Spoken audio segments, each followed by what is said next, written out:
Good morning, happy Tuesday.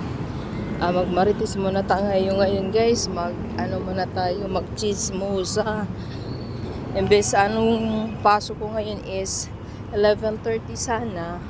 Kaso medyo napaaga ako today kasi yung kasama ko na opening, inatake ng high blood. Ako mga bata pa guys, tapos inatake na ng high blood. Diyos ko, ang hirap talaga. So, ang dami kong nakikita sa newsfeed. 13 years old pa lang na si sure na inatake ng high blood din. 13 years old pa lang. Nakita ko sa sa aking newsfeed. Naku, talaga siya, na half stroke. Ko mga bata karon kasi, mga bata karon, oras na matulog. Tapos siyempre may mga pasok din kasi mga estudyante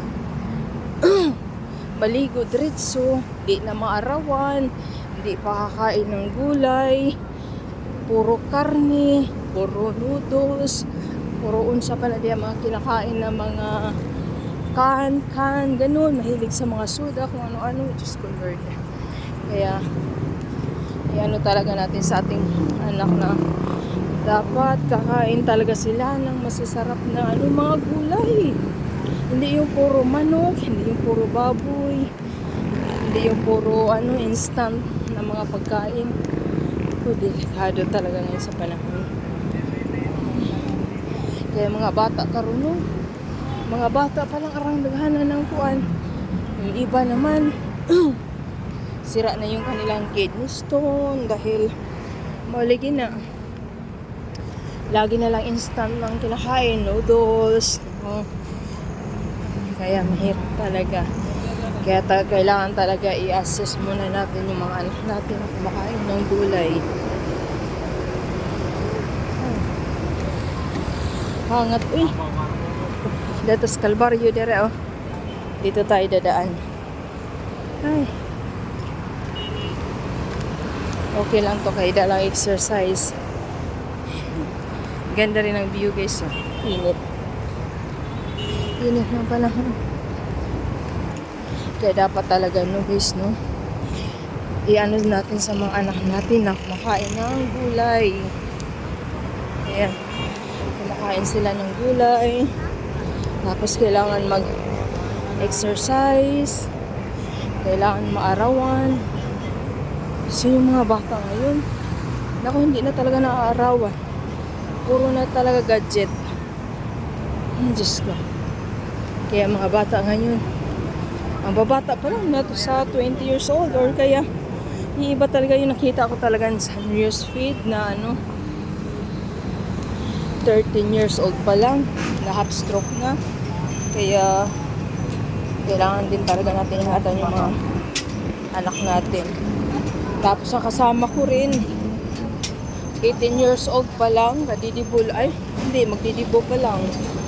Wala, binawian na talaga kasi sa kaka-cellphone nga, oras na matulog. Anong oras na matulog? Madaling araw na. Tapos maaga magising, madaling araw, mga alauna or alas 2. Tapos syempre may mga pasok, magising sila ng mga 5 o'clock, so ilang tulog na lang, so naliligo pa.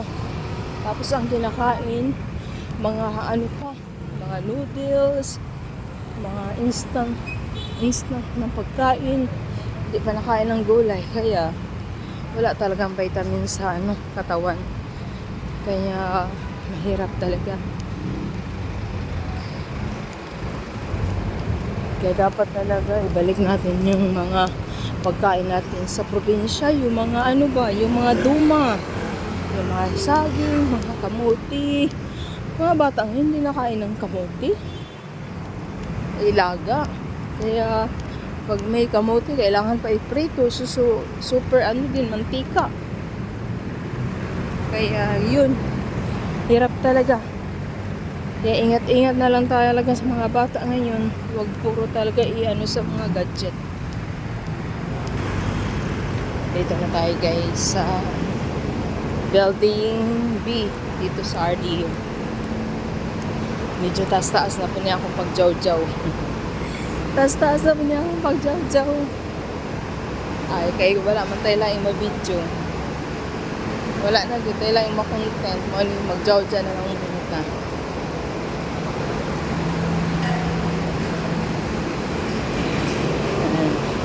Dami ano.